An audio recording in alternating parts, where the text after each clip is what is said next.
I have spent my entire life in one-sided love. In school, I had crushes on different boys, one after another, but they never paid attention to me. I always looked younger than my age. At 16, I looked 13. I was never considered beautiful, and, like most boys, at that age, they only chased after the prettiest girls in class, the ones who looked older, or at least the ones who seemed confident and comfortable in their own skin. My friends, even though they were just average looking, always seemed to attract attention simply because they looked their age, because they knew how to talk to boys, how to exist around them without fear. I never had that. I never had male attention, not even from family. My grandfather passed away when I was 6.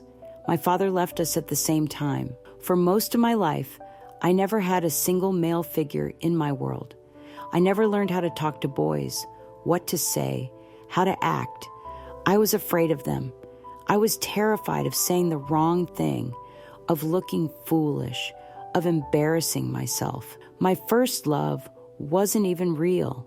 It was a famous singer I only saw on TV. And when I did finally fall in love with someone in real life, it was unbearable. I was in university. I loved him so much that I couldn't handle being around him. I suffered for years before finally transferring to a different school just to avoid seeing him. Then, at work, I fell in love with someone else. He was 20 years older than me, a man everyone admired. I became his friend, though I didn't love him as a father figure. It wasn't like that.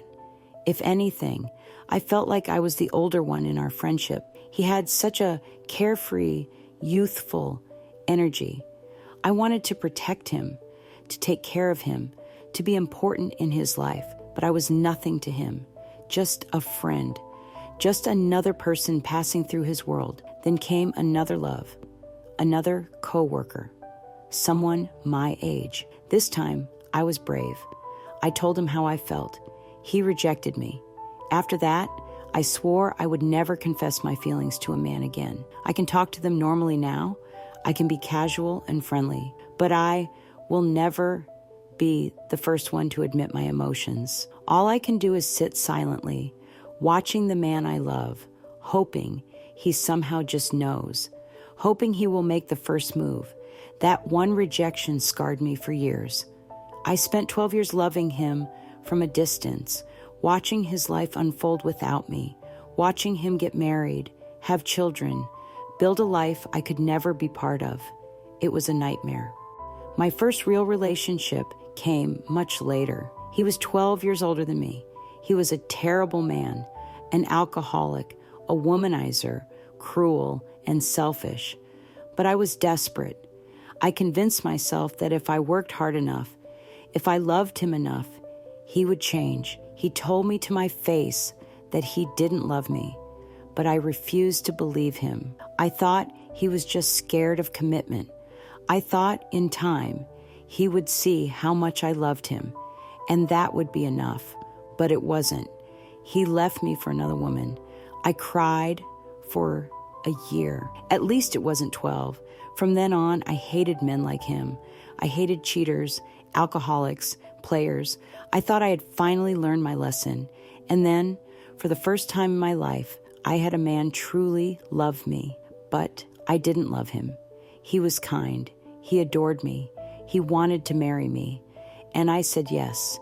Not because I loved him, but because I thought no one else ever would. I was still grieving the past, still longing for the men who never wanted me. But I told myself that love didn't matter.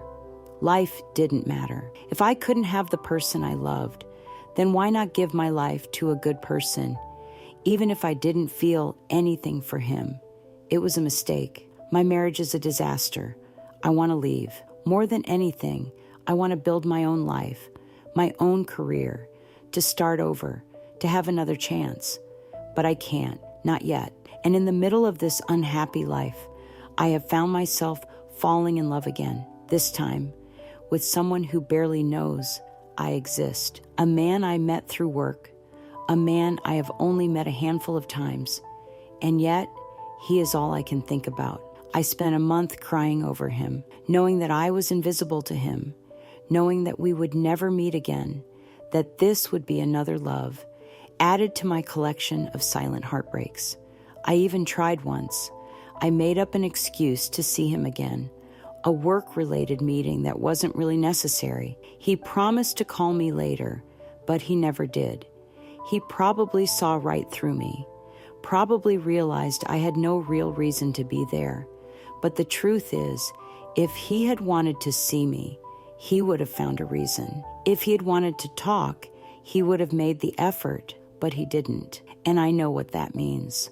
I wanted to keep trying, to keep making up excuses just to see him, to somehow find the courage to tell him how I feel. But I can't. I still remember the pain of rejection, and I know I can't survive hearing another man say, "No, I don't love you." I know I will never see him again. I know I will never be with him. And so, like every love before this one, I will let it die in silence. I will sit and I will cry, and I will wish that I was someone else, someone prettier, someone wealthier, someone who was healthy, who wasn't so tired all the time, someone who could attract the man she wanted. But I am not that woman. I never have been. And now I am 35. I am preparing for divorce.